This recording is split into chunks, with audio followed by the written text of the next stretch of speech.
नमस्कार जी, मैं रमेश कुमार, गांव बटसरी, जिला किन्नौर, आप लोग के बीच में एक विशेष विषय को लेकर के आ रहा हूं।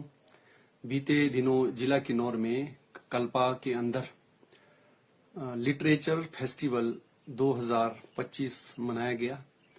इस दौरान हमने एक वीडियो देखा है कि 8 तारीख को लिटरेचर फेस्टिवल में एक वक्ता, काफी पढ़े लिखे मैडम जी लगते हैं, उन्होंने अपने बोलने के दौरान एक शब्द का प्रयोग किया है। वो है चामंग वोमेन व खशिया वोमेन का जिला किन्नौर में प्रॉपर्टी से रिलेटेड पैतृक संपत्ति जब विरासत में आती है पिता से, तो उसको जो उनके नाम होता है उसके संदर्भ में अलग अलग कानून करके उन्होंने बखान किया है। मैं इस शब्द के बारे में बोलना चाहता हूं। ये जो शब्द है ये एक डेरोगेटिव वर्ड है, बहुत ही अपमानजनक शब्द है, जो किन्नौर में आज से बहुत साल पहले जो ना बहुत सारे लोगों के द्वारा किसी का अपमान करने के लिए इस शब्द का प्रयोग किया जाता था।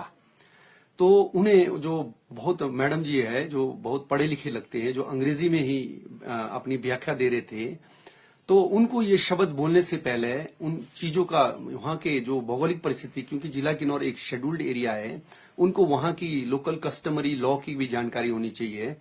तो जो उन्होंने कानून बताया है, ये कानून, जहां तक मैं भी थोड़ा सा कानून को समझता हूं, ऐसा कोई कानून शेड्यूल्ड एरिया के अंदर नहीं है कि कोई चामंग वुमेन भी है, विमेन भी है और खशिया वुमेन भी है।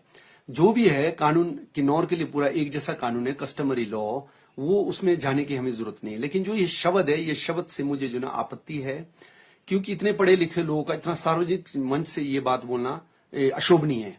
और उसी दौरान मैं वीडियो में देख रहा हूं कि जो वक्ता बोल रहे हैं, लेफ्ट राइट में जो भी वक्ता है, तो बीच में हमारे किन्नौर के महिला परिषद के अध्यक्षा भी है, जो कुमारी रतन मंजरी नेगी जी है। उनको तो लोकल कस्टम का सब कुछ ज्ञान है। तो मुझे जहां तक मेरा मन में आ रहा है कि उनको उसी टाइम वो प्रवक्ता जी को रोकना चाहिए था। ठीक है, नहीं रोका गया किसी कारणवश, तो उनको नेक्स्ट डे तो कहीं ना कहीं आना चाहिए सामने कि भाई हमने वो महिला के मुंह से जो भी कोई इंटेंशन तो दिख नहीं रहा है कि वो किसी को इंसल्ट करने के लिए बोल रहे हैं, लेकिन उनसे बोला गया है, तो उनको आना चाहिए था सामने, सार्वजनिक होना चाहिए था कि भाई हमने उनको रोक दिया है। दूसरा, ये जो फेस्टिवल हो रहा था, लिटरेचर फेस्टिवल 2025, ये प्रशासन के द्वारा करवाया जा रहा था। कहीं ना कहीं इनका एड इसमें रहा है प्रशासन का। तो जो डीपीआरओ साहब होते हैं, डिस्ट्रिक्ट पब्लिक रिलेशन ऑफिसर, उनकी पूरी की पूरी जिम्मेदारी बनती है कि इस तरह के शब्द का प्रयोग मंच पर ना किया जाता। लेकिन फिर भी हुआ तो उनकी भी जिम्मेदारी बनती थी कि वो सार्वजनिक तौर पर आए और जिला किन्नौर के लोगों से माफी मांगे। क्योंकि जो हमारे प्रवक्ता मैडम जी ने जो अंग्रेजी में ये शब्द कहे कि चमंग वीमेन और खशिया वीमेन के प्रॉपर्टी से रिलेटेड जो पैतृक संपत्ति विरासत में आनी है पिता से, उससे लेकर के अलग अलग कानून है। ये कानून बिल्कुल ऐसा कानून नहीं है, ये बिल्कुल गलत बोला गया है। तो इस संदर्भ में उनको आना चाहिए था सामने, लेकिन वो नहीं आए।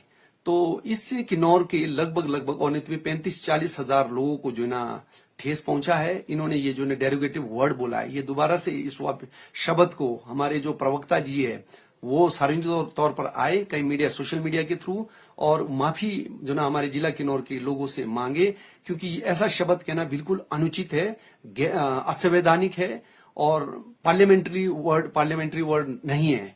तो उनको ऐसा नहीं कहना चाहिए था और प्रशासन को भी जिला किन्नौर के लोगों से माफी मांगना चाहिए, और डीपीआरओ साहब को भी और प्रवक्ता मैडम जी को भी। अदरवाइज बहुत सारे लोगों को ठेस लग चुका है, क्योंकि फिर हमें जो ना कानूनी कार्रवाई में आना पड़ेगा। और दूसरी बात, अगर मैडम जी ने ये शब्द अगर किसी किताब में पढ़ा है, किसी साहित्य में पढ़ा है या किसी कानून की किताब में पढ़ा है, तो मेरा जिला प्रशासन से अनुरोध है, करवद अनुरोध है, क्या बोलते, ऑन बिहाफ ऑफ लगभग 35-40 हजार लोगों के बिहाफ पर मेरा करवद अनुरोध है कि वो इस शब्द को हटाने के लिए भारत सरकार और हिमाचल सरकार से तुरंत कॉरेस्पॉन्डेंस शुरू करे और हमें भी बताए कि ये शब्द को अब बैन किया गया है।